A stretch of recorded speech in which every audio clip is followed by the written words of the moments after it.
رمضان المبارک کے 3 گھنٹے بہت قیمتی ہیں، پس اگر آپ ان کی حفاظت کریں تو یہ 3 گھنٹے ماہ رمضان کے آخر تک 90 گھنٹے ہو جائیں گے۔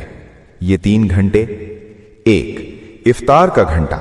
افطاری جلدی تیار کیجئے اور دعا کے لیے وقت نکالیے، کیونکہ روزہ دار کی دعا اس وقت رد نہیں ہوتی، لہٰذا خود اپنے لیے، عزیزوں اور مرحومین کے لیے دعا کریں۔ 2. دوسرا گھنٹہ، رات کا آخری گھنٹہ۔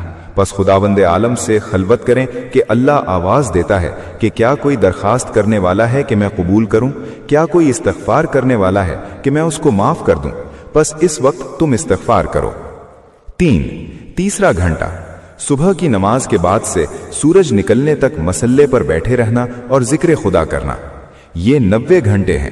ان اوقات کا قیمتی بنائیں، ذکر خدا کریں اور غیبت سے دوری، نماز پنجگانہ اور نافلہ بجا لائیں کہ صرف 30 دن ہیں اور بہت جلدی گزر جائیں گے۔ 3 دعائیں پڑھنے کے لیے ابھی سے یاد کر لیں۔ 1. اللہم انی اسألک حسن الخاتمہ۔ 2. اللہم ارزقنی توبۃ نصوحا قبل الموت۔ 3.